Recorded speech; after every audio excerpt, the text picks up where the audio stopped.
Hey everybody, it's Kathy Hester, and it is another Misfit Market opening kind of day. I don't know if you can see back there at all. I think you sort of can. It's very ominous. I know you can see the lights, but it was like bright just moments ago. And I just sent Cheryl and Max out on a walk. So I suspect they're going to come back in a little bit. So be prepared for a little noise. If you're here, say hey. Let me know if you've tried Misfit Market before or not. So if you don't have any idea what Misfit Market is, it's an organic produce box. It's similar to a CSA, but you can skip weeks, you don't pay in advance, and things like that. So it's pretty awesome.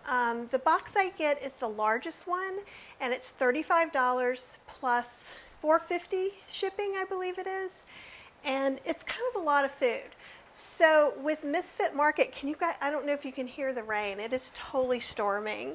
I feel so bad. Seriously, Cheryl and Max have just gone out into the storm, basically. They probably got 3 minutes away and they're being drenched. I feel kind of guilty because I sent them out there. So anyhow, let's get on to the box and stop with all my guilt. Oh, and happy 2020. And if you have any like New Year's, like if you do a word for the new year or a resolution or a theme for the year, why don't you share it with me? My word for the year is prosper, because I want to prosper in eating well and taking care of myself and really getting out there and connecting with people. So I want it to kind of be a whole life word, which I thought was pretty good. So one thing that I like is they always add a little card. And so this time it is for, and actually you guys may need to see it from here, it's for vegetable broth. And they use cooking oil in this, but you totally do not need it when you're doing this. One of the things it does mention that's good to know is you want to avoid things like broccoli, cauliflower, and cabbage, because it cooks a long time. It's going to really kind of take up your broth with its flavor.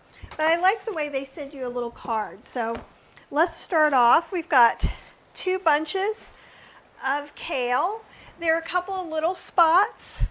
And so that's one of the things. Misfits is like imperfect produce, or Hungry Harvest is another one. There's a whole bunch of different ones that do this, but basically they rescue produce. So one thing to know is if you like it or not is, can you deal with tearing a piece off or losing a piece of something? And so I'm going to try and get some of that out. It mostly has recyclable packing. The one that isn't is this. The inside is recyclable, but the outside is a plastic, and I usually use these to pack boxes with. Okay, we've got a couple of mangoes again. So we've got 2 mangoes. My other mangoes still haven't quite ripened up yet. So, ooh, do I have more of these? Or do I just have, I think I just have one of these. Do you guys know what kind of squash this one is? It is a delicata. See, I'm proving it to you. There you go. These are really good in soups and stews. So if I make a vegetable soup, you can eat the skin on it. So I just clean it really good, chop it, take the seeds out, and add it in. Here they come. I told you they were going to be coming in. I wish you could see Max running. He hates to get wet. And he is just shaking like he has been dunked into the pool. So I've got some beautiful big white onions, and these look perfect so far. Oh, and Becky likes the delicata squash too. And Brandy, it's so good to see you as always. Brandy, you're a trooper. You're always there. So we got 4 big onions. And with the onions, and I've talked about this before, so what I'm going to do is I'm going to break those down and chop them and put them in Ziploc bags and put them in the freezer so they'll be ready whenever I want to use them. I don't know if you can hear him running around. If you guys have dogs, you know how they run around if you give them a bath because they're like, whoa! And so that is exactly how he feels right now. He's running away from the wet on his fur. Uh, Brandy, you are everywhere, and so is Mr. Maxie. Mr. Maxie, can you come back where they can see you? Come here. Can you come back? No? Okay. He's soaked. So I got some garlic. I've been saving some of the single garlics that I've been getting because I want to do a big batch of roasted garlic and then put that in the freezer. Got some more oranges, and these aren't perfect. I'll show you how they are not perfect, right? That's not bad. They're not soft or anything. They're just a little discolored. So if you were picking them out, now this has a little bit of a bad part, so I'll probably end up losing a little bit of that one, and that's okay. Sometimes that's the way it goes. But these are not bad. They're just a little bit scarred. And I try to give you a good view of all the things that we get. So let's see. We'll get these up here. I've got a couple more yellow squash. I got a couple of these last time. And see, this is not a bad spot, but a scarring. Actually, these are in really good shape for being shipped. Honestly, there's just a few little bitty marks on it. Okay. We've got some green beans. And so some things that are looser, they will put in these little compostable bags. And so I'd say that's probably about a pound of green beans. That would be my guess. We've got another exciting bag. Okay, we've got 2 poblanos. These are small poblanos. So these are what you often see chili rellenos being made out of. And actually in the Revised Vegan Slow Cooker, I have slow cooker relleno recipes. It's not fried. But you could cut these up and you could put these in beans, especially like some refried beans. Just cook them in the Instant Pot with that, some garlic, a little bit of chili powder or something, and it'd be really good. You could also decide to chop those up and freeze them and then just use them later on when you pull them out of the freezer. And that works too because you might even get some more later on. And we have some of my favorites that you guys hear about all the time. The Sunchokes, which is good because I'm hoping this week to really do a video about Sunchokes. I know I keep saying that. So these are the Sunchokes, and I'll show you up close as well. See, that's a big old thing of mud right there that needs to be washed off. So we'll show mud side away. So these are going to need to be cleaned really well. So the thing I've been doing mostly with Sunchokes, I think I'm going to show you how to roast them in a short video, but I've just been peeling them, slicing them, putting them in with some potatoes and boiling them and making a mash out of the combination of the two. And that's pretty delicious. You can make a soup with it. You can do all kinds of stuff. It's just a really nice root vegetable. We've got some more pears. And so just like the summer, you're going to get certain things, like we're probably going to get a lot of sunchokes and kale and pears and oranges and things like that right now. Whereas later it could be different. Oop, found some more garlic. Put that there. We've got 6 pears. And I'm thinking of maybe doing like a poached pear.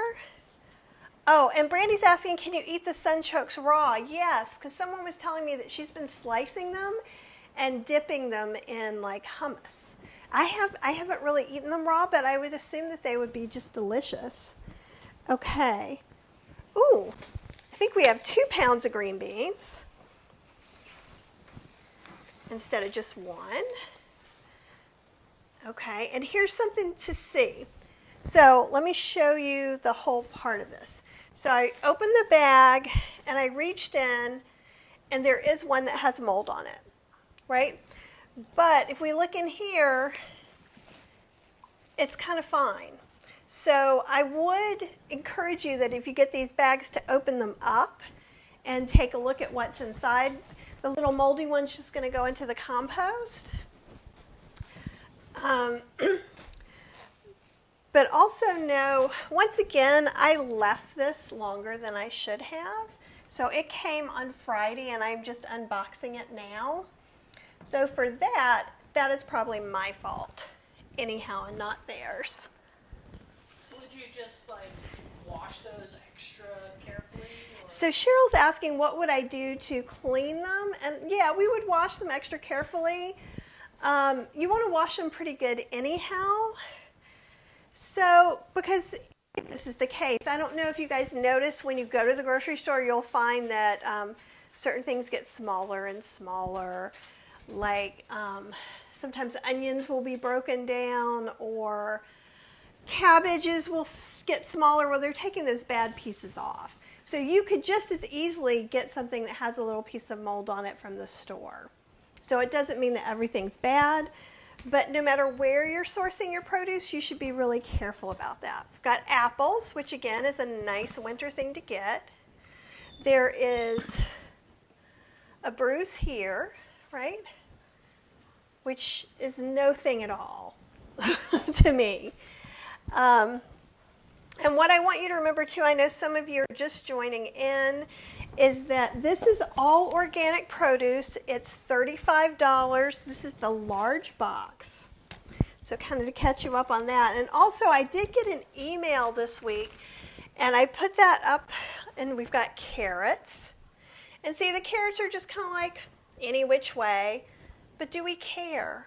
They're going to be delicious carrots. So that's awesome. And then we have some more little potatoes. And we probably have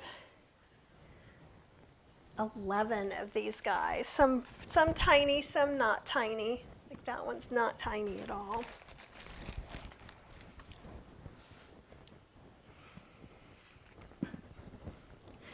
Okay, so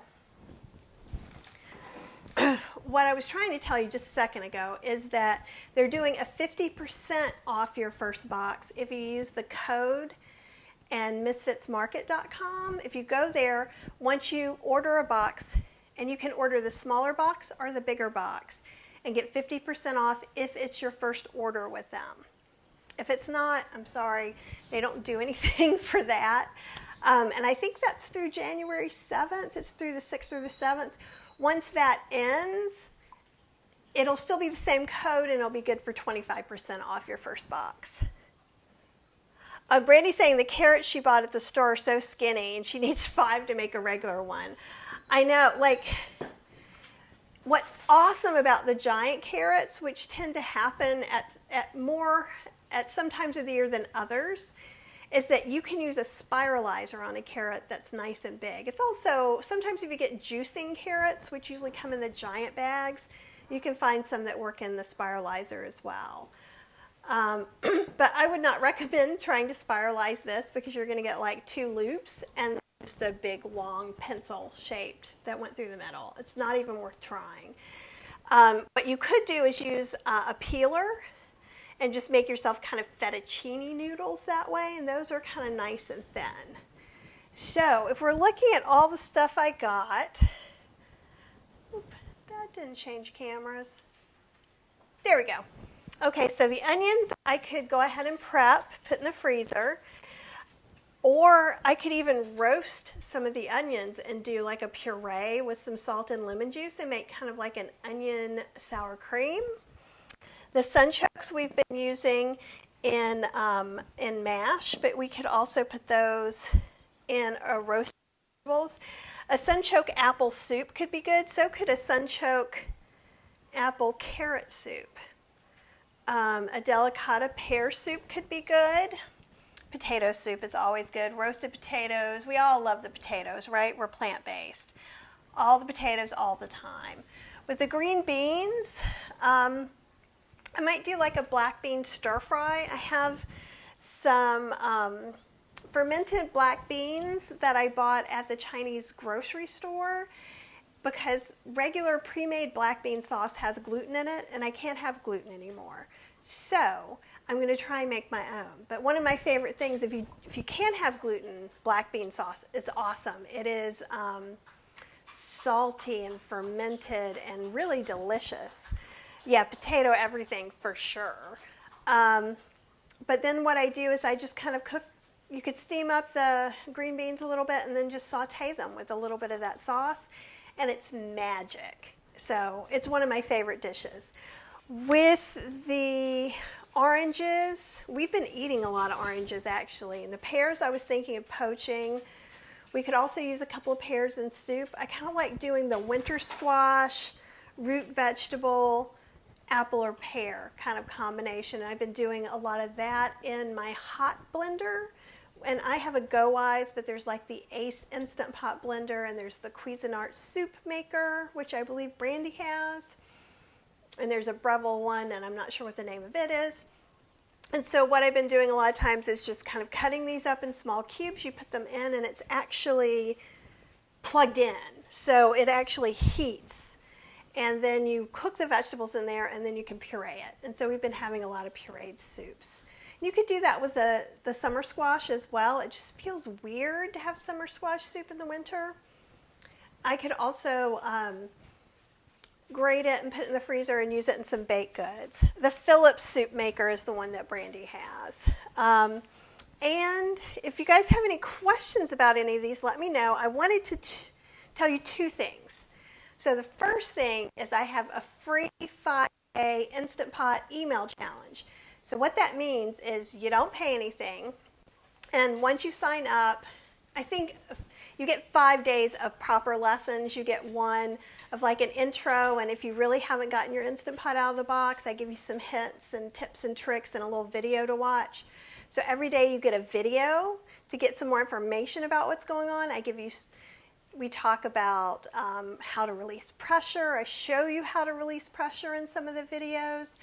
I give you a recipe every day. So there's all kinds of stuff, and it's totally free, and I would love it if you would join, and I will post the link to the sign-up form in the part above.